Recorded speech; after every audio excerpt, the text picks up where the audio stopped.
Saudara, Wakil Gubernur Sulawesi Utara Stephen Kandau terindikasi melakukan praktik politik uang di Pilkada Kabupaten Minahasa. Ia terekam kamera saat tengah membagi-bagikan uang kepada masyarakat pada sebuah acara di Kabupaten Minahasa.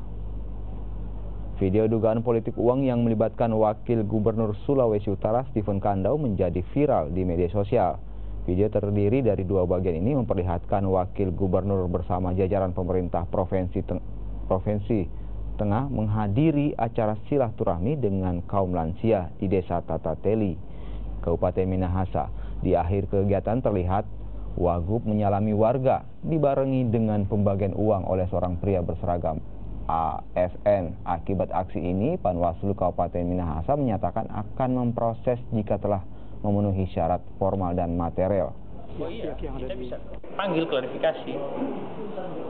Kemarin juga kita panggil dua paslon ya, terkait dengan dugaan pelanggaran pidana, yaitu kampanye di luar jadwal, ada pelibatan hukum tua dengan ASN atau pejabat negara. Kami panggil dua-duanya, dua pasangan, dan kedua pasangan tersebut datang muni.